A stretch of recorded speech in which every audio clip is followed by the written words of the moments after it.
윤석열 대통령이 이른바 쌍특검 법안에 대해서 거부권을 행사하면서 전국은 또다시 경랑에 빠져들게 됐습니다.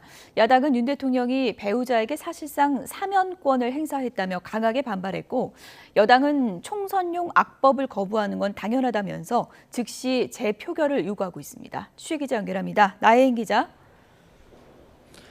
네, 국회입니다. 네, 여야 대립이 격해질 수밖에 없겠군요.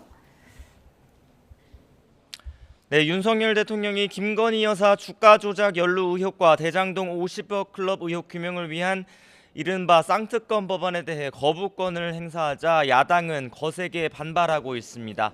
잠시 뒤 10시부터 민주당과 정의당, 기본소득당, 진보당까지 야4당이 국회 본청 앞 계단에서 규탄 집회를 열기로 했습니다.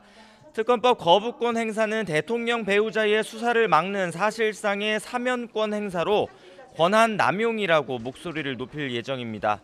민주당은 오후엔 당 정책연구소인 민주연구원 토론회를 통해 거부권 행사의 문제점을 알리는 여론전을 이어갈 예정입니다.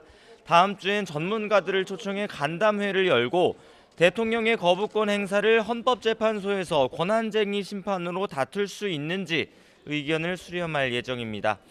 여당은 쌍특검 법안이 총선을 앞두고 민심을 교란하는 악법이란 입장을 고수하고 있습니다.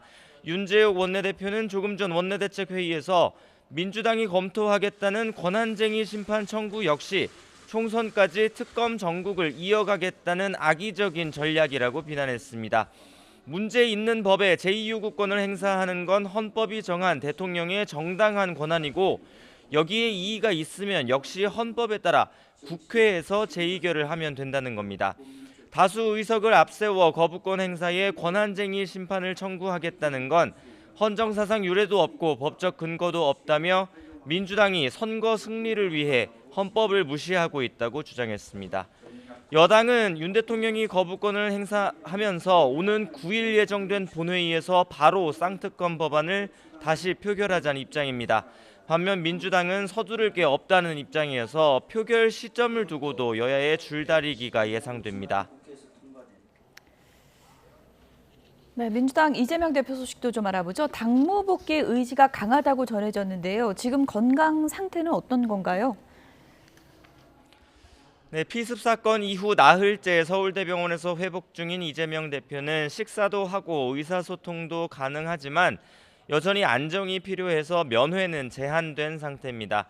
민주당 대표실 정무조정실장인 김영진 의원은 아침 YTN 라디오 인터뷰에서 당무를 보겠다는 이 대표 의지가 강하지만 상태가 조금 더 나아져야 하고 의료진 판단도 있어야 한다고 말했습니다.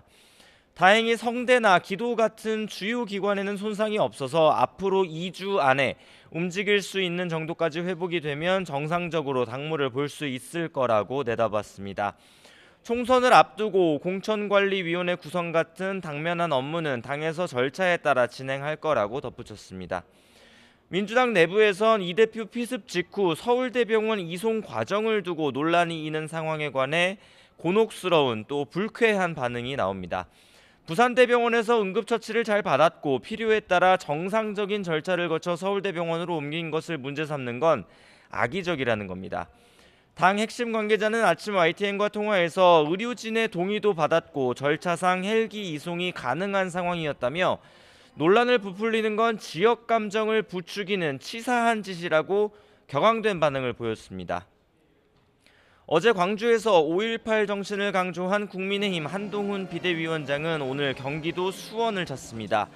경기도당 신년 인사회에 참석하는데 수도권 최대 승부처에서 표심 공략 행보를 이어갈 것으로 보입니다. 새해를 맞아 한 위원장이 전국 시도당을 순회하는 일정은 다음 주까지 이어집니다.